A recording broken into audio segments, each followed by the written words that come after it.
So hello and welcome back to Books and Things. As you can see, once again we are at the shrine of Victorian literature, which means only one thing: we are back for another episode of How to Speak Victorian. Last time I gave you a brief historical overview of the whole period, and this time I'm going to be going through some of the literary history of the period. I told you I was going to get better with doing the series.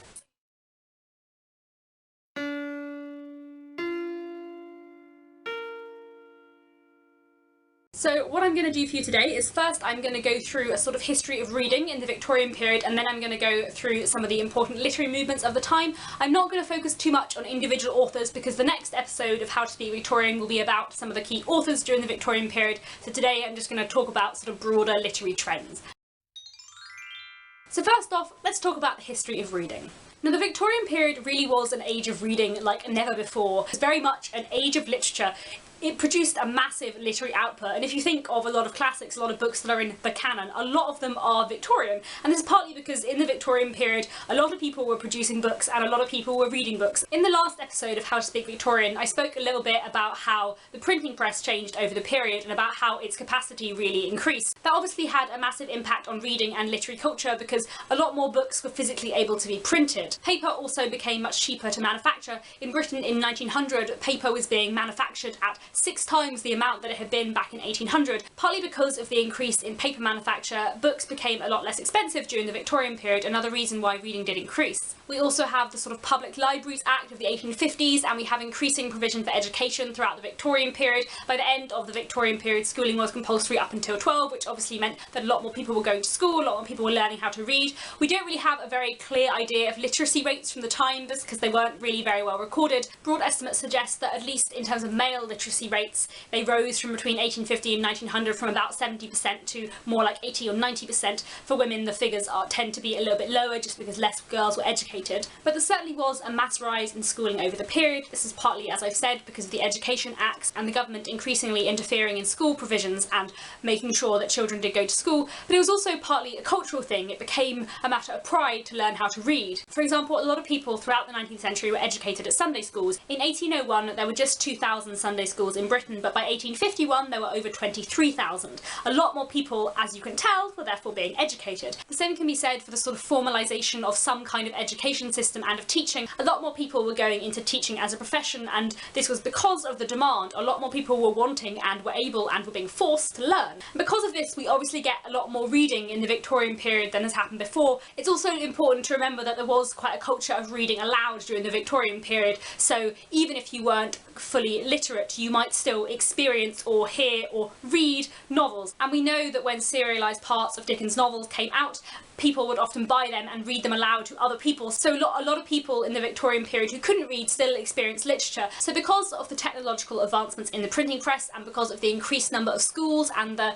increasing lowering of price of literature, a lot more people were reading in the Victorian period than ever had before. When I was at university, I looked quite a lot at a book by a historian called Richard Altrick, and the book is called The English Common Reader: A Social History of the Mass Reading Public, 1800 to 1900. And in his book, Richard Altrick examines how the culture of reading changed over the 19th century. He coins this phrase, the mass reading public, to refer to all the people that literature is suddenly reaching that it just wasn't reaching before. In his words, never before in English history had so many people read so much. It's also important to note that over the Victorian period, literature becomes increasingly for all classes. Before the Victorian period, literature was mainly read by the upper classes or the middle classes. In the Victorian period, as I spoke about last time, you have this sort of trend of embourgeoisement, with more people becoming middle class, and you also have an increasing education of people below the middle class, which means that more and more people are reading, and suddenly reading is for all classes. And you get novelists like Dickens who are beloved by aristocrats and factory workers alike. In 1872, the writer and critic George Henry Lewes, also famous for being George Eliot's partner, said that Dickens's novels had a popularity almost unexampled, embracing all classes, and that was true. A lot of people love Dickens. It's very interesting to note that in the Victorian period you get the rise of the author as a figure, the author as celebrity. Dickens was effectively a celebrity. He was really, really famous. He did tours around Britain and around the world, reading excerpts from his novel, and tons of people would show up to see them. There was also a massive interest in Dickens' private life. On the breakup of his marriage with his wife Catherine, he had to publish an editorial note in his magazine Household Words, explaining the situations and dismissing some scandalous rumours surrounding his marriage, because this was the kind of interest that a lot of people took in Dickens. He was really really a public figure. And really, in the Victorian period, along with the industrialisation of so much of the rest of society, you do in a way see the industrialisation of literature. Literature and writing and publishing becomes an industry really for the first time. As early as 1834, Sir Egerton Brydges commented that writing was becoming a trade, and this for Brydges was a shame because it seemed to devalue the significance of literature, but it is very interesting and important to note that over the 19th century, suddenly novelists could make money from their work in a way that they hadn't really been able to do previously. It's part of the reason why the Victorian period is so prolific in terms of novels and writing, because suddenly there was this massive demand for them at the same time as there was a sort of growing industry to produce them, and the two things kind of perpetuate each other until you get a lot of books in the 19th century and a lot of people who love books, which is of course very exciting. Another important thing to note about the literary scene in the Victorian period is that a lot of novels were published serially. This was in a way a very Victorian phenomenon and was really widespread throughout the Victorian period. A lot of novelists would publish their novels first in serial parts, 1 month or 1 week over a year or two, and then afterwards they were published like a full bound up volume. So Dickens did this, Wilkie Collins did this, Anthony Trollope did this, Elizabeth Gaskell did this, and we see in the Victorian period the rise of a lot of literary journals, so things like Dickens's magazine Household Words, or the London Journal, the St Paul's magazine, the Family Herald. There are a massive amount of literary journals springing up over the Victorian period which kind of celebrate and circulate literature in a really interesting way that doesn't really exist now. It's really interesting to think about the way that a lot of Victorians would have read their novels, because they wouldn't have read them all in one go. They would have read them in chapters over a year or two, in the same way I suppose that we experience a TV programme now. That does have quite a big effect on the way that novels were written during the Victorian period. It's one of the reasons why a lot of the Victorian novels are very, very long. A lot of writers were paid by the word. It's also a reason why a lot of them have a lot of plots and subplots, and especially with authors like Dickens, it is a reason why their characters can sometimes seem to us a bit exaggerated. It's because they had to be remembered from one month to the next. But this form of serialised novel was really, really popular, partly because it was cheap. Rather than buying one expensive, fully bound novel at once, you could buy all the different parts to a novel at like £1 a go. And there were also a lot of cheaper literature on the market, often referred to as penny dreadfuls, which cost 1 penny and were just sort of short volumes, again, of a series that might come out over a few months or a year. So basically, over the Victorian period, reading changed an awful lot. A lot more people were reading from a much wider breadth of background, and people were reading in a different way to they had before. So moving on to the broad literary movements of the Victorian period, first I'm going to quickly talk about the Gothic movement, or Gothic fiction. So Gothic fiction kind of begins and has its first heyday, I suppose, before the Victorian period, from the kind of late 18th century and the early 19th century. Authors like Mrs Radcliffe or Horace Walpole are very important in the late 18th century, and then authors like Mary Shelley with her novel Frankenstein in the early 19th century. These are very significant to the sort of early Gothic movement. And then Gothic fiction goes on to have quite an impact throughout the Victorian period. There are a few sort of tropes and themes that are taken from the Gothic and used in a lot of Victorian novels. So often a typical work of Gothic fiction would have a sort of dark, brooding atmosphere, have a sort of sense of fear and mystery throughout it. Often Gothic fiction has a kind of pathetic but very morally virtuous maiden who has to be rescued by some dashing hero. They often also have a kind of Byronic hero, a kind of dashing and brooding, kind of cruel but also a bit charming anti-hero. And I think you can kind of see in the Byronic hero the kind of seeds of that YA trope we get at the moment of like the bad boy. Gothic novels also often feature sort of violence and an undertone of the supernatural, some kind of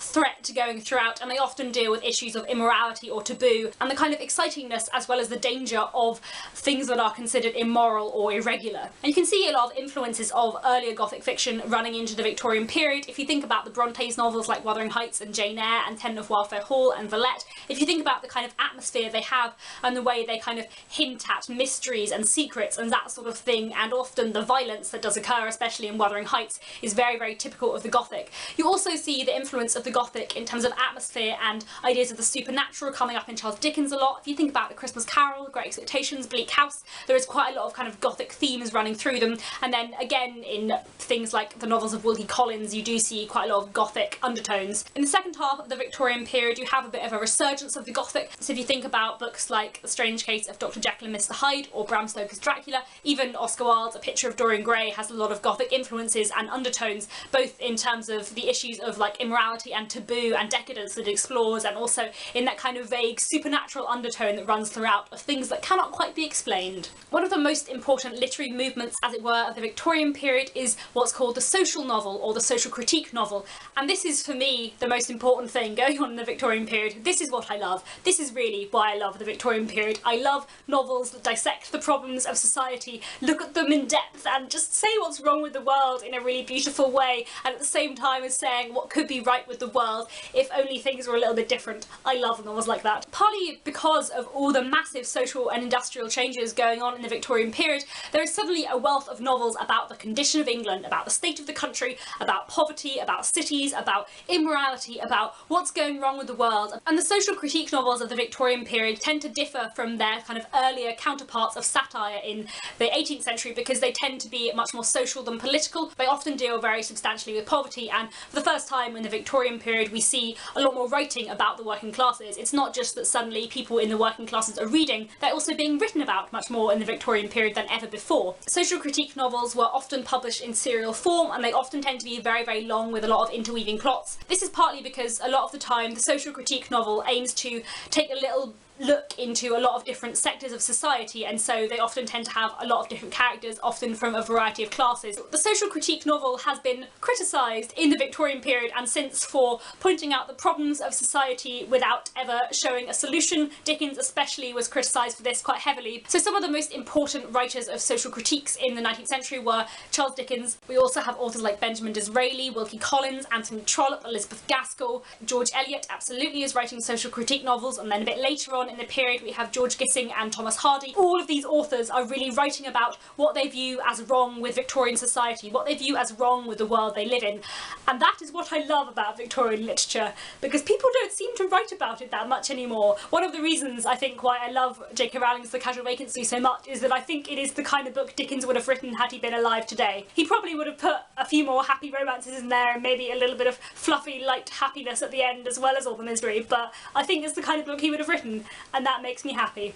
Anyway, along similar lines but slightly more specific, and perhaps coming under the social critique novel as well as sort of outside it, is the industrial novel. The industrial novel is a new kind of novel that appears in the 19th century that takes as its focus industrialisation and factories and the problems that they have caused. So key examples of the industrial novel would include Dickens's Hard Times or Elizabeth Gaskell's North and South or Mary Barton. Elizabeth Gaskell is for me the key writer of industrial novels. I think Mary Barton and North and South are such important novels for showing how industrialisation had kind of affected people's psyche during the Victorian period. The industrial novel as a form tends to be very interested in class issues within cities and in the kind of organisation of factories and how the masters and employees of factories can kind of work together better and what kind of solutions could be made to the problems they have. They often deal with the inequality present in cities and the harsh life of factory workers in urban areas. The Victorian period also sees the very beginning of detective and crime fiction. In Victorian literature, there is suddenly a massive interest in crime, much more than there ever was before.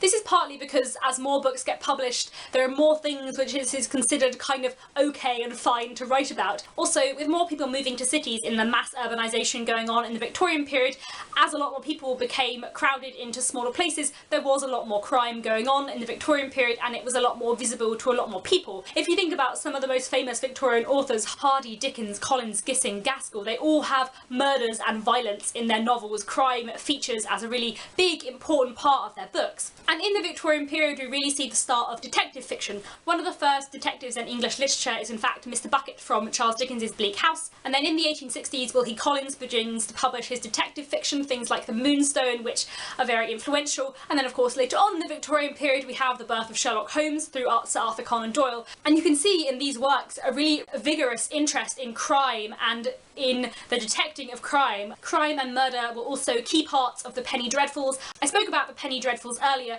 These were short volumes that came out serially, often with newspapers or magazines that cost like a penny each. They would often be concerned with murder, taboo, often quite a lot of Gothic themes. A lot of them were kind of rewritings of earlier Gothic tales from the 18th century, but a lot of them were new stories, and for example, A String of Pearls was a penny dreadful, and that's where we get the infamous Sweeney Todd, the Demon Barber of Fleet Street from. Penny dreadfuls were widely considered to be trashy, but they were really popular throughout the Victorian period. We also see the rise of science fiction in the latter half of the 19th century. This is very understandable when you think about just how many scientific and technological changes were going on in the 19th century, as well as things like Darwin and his discoveries. You have just so many new inventions and a wealth of new experiences that people naturally imagined what might happen in the future. Over across in France, you have Jules Verne writing a lot of science fiction, and that becomes very influential, especially on H.G. Wells, who is the real father of British science fiction, I would say. As well, we also have Samuel Butler's Heirloom. I think that's how you say it. It's Nowhere Backwards. I haven't actually read this, but I do hear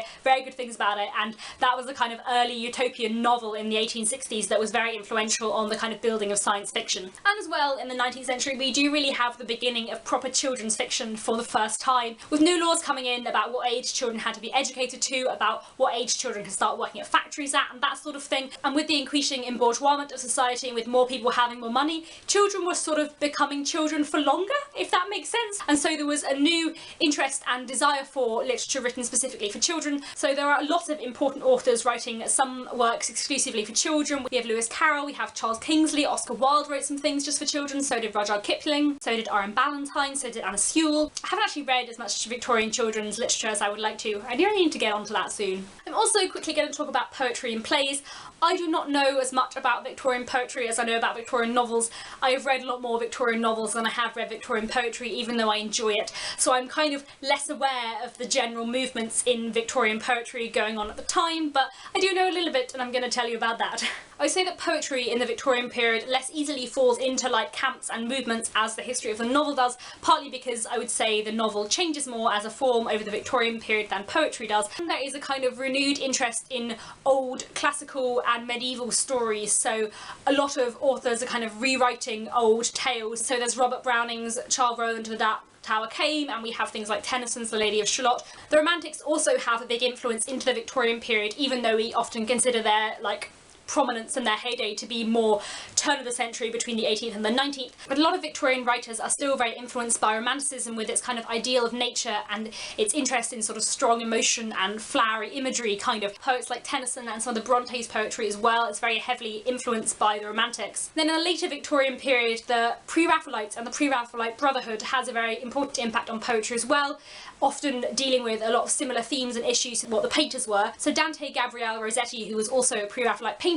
also wrote poetry, as did his sister Christina Rossetti, and their poetry is very concerned with sort of the same ideas as the Pre-Raphaelites. They're very interested in visual detail, both in their poetry as well as their paintings, and often with a kind of interest, again, in the medieval and the past. And we do see some change in the form of poetry over the period as well. So in the end of the Victorian period, we have writers like Gerard Manley Hopkins. His poetry wasn't actually published until the 20th century, but he was writing during the Victorian period, and he has this very different way of using form and language that feels very different from a lot of other Victorian poetry you read. Over the whole Victorian period, you can kind of see a move away from old, more constrictive forms, and you can see the seeds of modernist poetry in the Victorian period from the way that poetry sort of develops over the Victorian period. But anyway, I'm sorry I don't know more about Victorian poetry. I'm working on that. And I also just want to quickly talk about Victorian theatre. The Victorian times were really not an age for theatre. A lot of people did go to the theatre, and theatre shows were put on quite a lot. They did a lot of Shakespeare in the Victorian period. They really loved their Shakespeare. There weren't that many original plays written in the Victorian period that we remember and still put on today. There were very, very few. Whether that is because there were a lot of great drama that we've just all forgotten about, or whether it's because